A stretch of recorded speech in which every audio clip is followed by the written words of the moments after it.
This is day 2 in OT जसमा चाहिँ हाम्रो फर्स्ट केस चाहिँ किडनी स्टोन थियो, जसलाई चाहिँ हामीले नयाँ खालको लेजर प्रविधिबाट चाहिँ हामीले फुटाल्न गइरहेका थियौँ।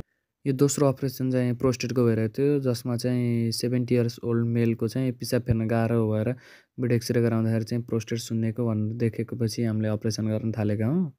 यो चाहिँ करिब 58 ग्रामको थियो, तर पनि यसले चाहिँ पिसाब फेर्न गाह्रो भएर चाहिँ अपरेसन गर्नुपर्यो। यो चाहिँ हाम्रो थर्ड केस थियो, जुन चाहिँ अर्को किडनी स्टोन थियो। हामीले चाहिँ यो अपरेसन लेजरबाट गरिन्छ। पहिलाको जस्तो ओपन केसहरू चाहिँ आजभोलि चाहिँ खासै गर्न प्रिफर गरिँदैन।